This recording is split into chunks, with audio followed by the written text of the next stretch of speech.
And welcome back to The Count. I'm Lydia Serrani. We finally got a hold of the Biden bribery file that the FBI has been stonewalling Republicans from seeing.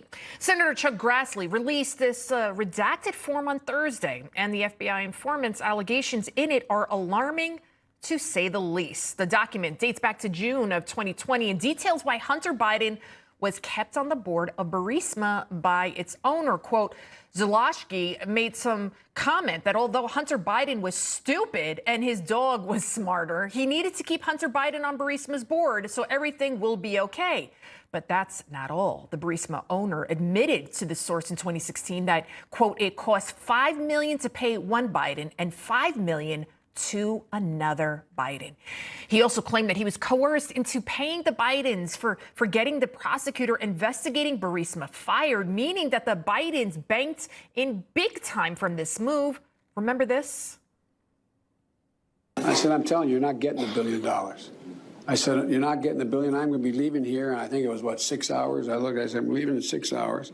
If the prosecutor's not fired, you're not getting the money. Well, son of a got fired. So he's acting like he's playing hardball when meanwhile all of this is going on behind the scenes. Sure looks like a quid pro quo to me.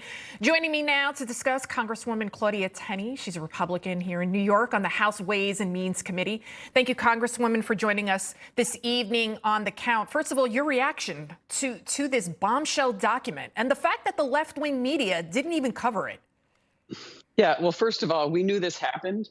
And Joe Biden was so brazen and so arrogant that he made that statement. And now we have the proof.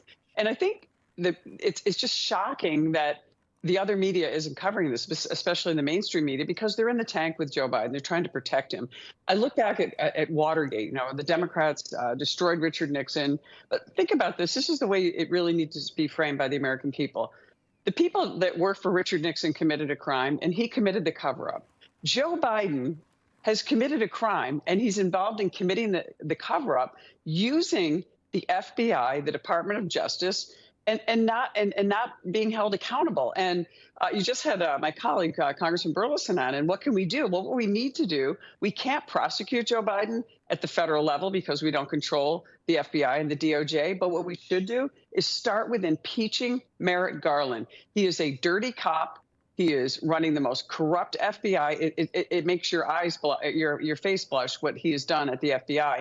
The fact that these whistleblowers were able to come forward, thank goodness for our system, that we had a whistleblower portal created by the Ways and Means Committee, Chairman Jason Smith, so they could come forward, and yet there's still retaliation from the IRS. We see retaliation and slow walking from the FBI and from DOJ. And the whistleblowers themselves said, had we had this form released by Chuck Grassley, or Senator Grassley, we could have connected the dots. We could have put the suspicious activity reports. We could have put the financial phony organizations or shell organizations put together by the Biden administration that you heard Congressman Comer talking about. And we could have connected all the dots, and Joe Biden would be liable for bribery, for money laundering. And this, again, is not about Hunter. It's about Joe. That's right. Using his position to leverage and enrich himself and his family at the expense of the American people and the American taxpayers. Absolutely, Congresswoman. Thursday, it was a wild day in Washington.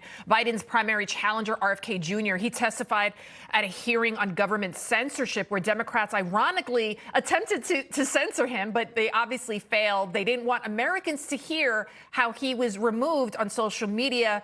Take a listen. I was the first person censored as the chairman pointed out, by the Biden administration 2 days after it came into office. They had to invent a new word called malinformation to censor people like me. Malinformation is information that is true, but is inconvenient to the government. Wow, malinformation. We have less than a minute left. Your thoughts on that, Congresswoman? This is Soviet Maoist type of censorship. The Democrats are censoring him because he's a grave threat to Joe Biden and his ability to win the Democratic nomination. He also is being completely smeared and slandered, as he indicated in the testimony, which is what they do to you when you're nibbling around the edges and you get to the truth. He hit a raw nerve, and we're hitting a raw nerve on the FBI, the DOJ, and the corrupt Bidens. It's time to pull the plug, and now let's just go for impeachment, and let's hopefully remove them from office. Congresswoman Tenney, thank you so much for all that you do. Thank you. Thank you.